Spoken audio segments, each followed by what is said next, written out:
Europe 1, 8h34, la revue de presse. La revue de presse de Natacha Polony. Bonjour Natacha. Bonjour Thomas, bonjour Julie, bonjour à tous. Ce matin, une de vos journaux, tout le monde s'énerve. En une du Parisien, c'est l'ancien conseiller de François Hollande, Aquilino Morel, écarté pour son amour des souliers cirés. Règlement de compte à l'Élysée. En une du Figaro, c'est le Premier ministre. Face au FN, Manuel Valls sonne l'alarme.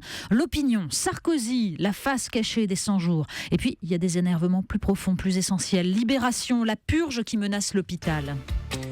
Manuel Valls et le Front National, il y en a des pages. Ah oui, alors on ne sait pas si la France a peur, mais le Premier ministre, oui. Bien sûr, certains diront qu'il a raison. Le site Atlantico qui titre un article départemental, le sondage sur les motivations des électeurs FN que Manuel Valls et les autres seraient bien inspirés de lire. Si la première raison du vote FN est d'exprimer son mécontentement, 41% des Français disent tout de même partager les constats du parti de Marine Le Pen. Pour autant, les mots du Premier ministre intéressent plus que le vote FN lui-même ce matin, et les commentaires sont sévères. Face à la stratégie de dédiabolisation, face à une gauche divisée et ramollo et à une droite atomisée, Manuel Valls veut être celui qui nous aura prévenu, analyse Alain Duzard dans l'Est républicain. C'est aimable, mais crier au loup peut parfois coûter cher. Son job n'est-il pas moins de nous faire peur, mais de redresser le pays. Dans cette période cotonneuse et angoissante, poursuit l'éditorialiste, Manuel Valls veut prendre date. Cela s'appelle de la tactique. Évidemment, dans l'Humanité, Maud Vergnol dénonce la manœuvre, sa grossière opération diversion n'avait qu'un but, remettre 10 balles dans la machine à voter utile en évitant le véritable débat démocratique sur le scrutin à venir. Car, comme le rappelle Guillaume Tabar dans le Figaro, scander jour après jour que le FN n'est pas un parti républicain risque de ne pas suffire.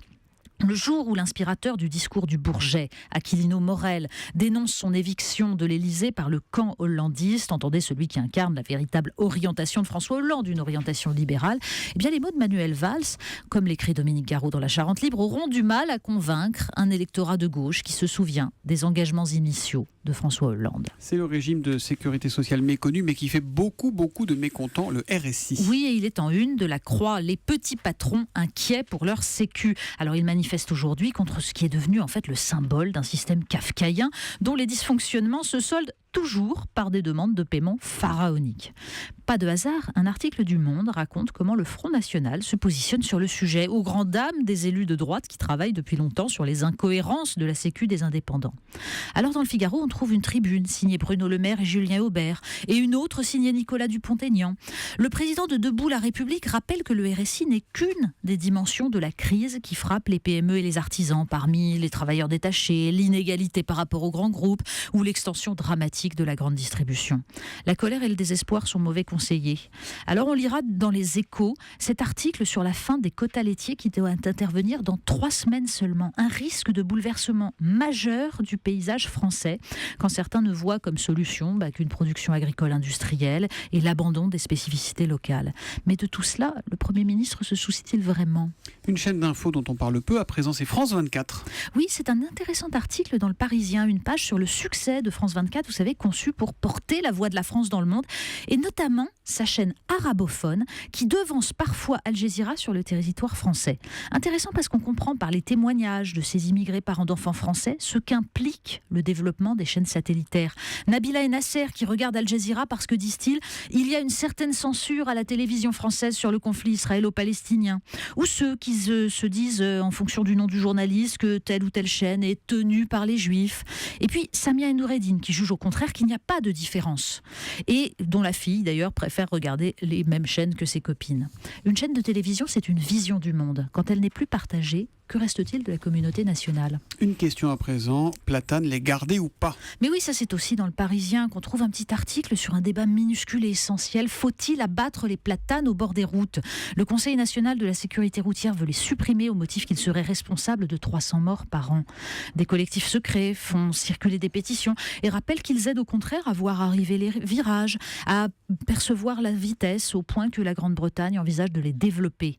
Alors on invitera les auditeurs à lire sur Internet cette lettre magnifique du président Georges Pompidou à son Premier ministre Jacques Chaban-Delmas. Le président qui estime que la sécurité ne viendra que de l'éducation des conducteurs écrit « La vie moderne dans son cadre de béton, de bitume et de néon créera de plus en plus chez tous un besoin d'évasion, de nature et de beauté.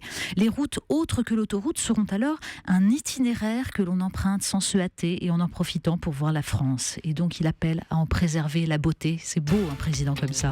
Et on termine avec un détour en Russie, Natacha. Mais oui, parce que le site Slate nous raconte que c'est l'émoi en Russie, figurez-vous, alors que le dernier G20 en Australie, je ne sais pas si vous avez vu les photos, avait vu les présidents russes ou américains prendre dans leurs bras d'adorables petits koalas. Eh ben, on apprenait récemment que l'État de Victoria avait fait secrètement euthanasier des centaines de koalas pour cause de surpopulation. Alors le Guardian signale que l'ambassade de Russie s'est officiellement inquiétée du sort de la petite boule de poil qui avait eu la chance de faire sourire Vladimir Poutine. On comprend, franchement, faire sourire Vladimir Poutine, c'est un pouvoir immense. Ses opposants en savent quelque chose. C'est comme la dinde de Thanksgiving, en fait, elle est graciée aux États-Unis. Voilà, il faut sauver le koala de Vladimir Poutine.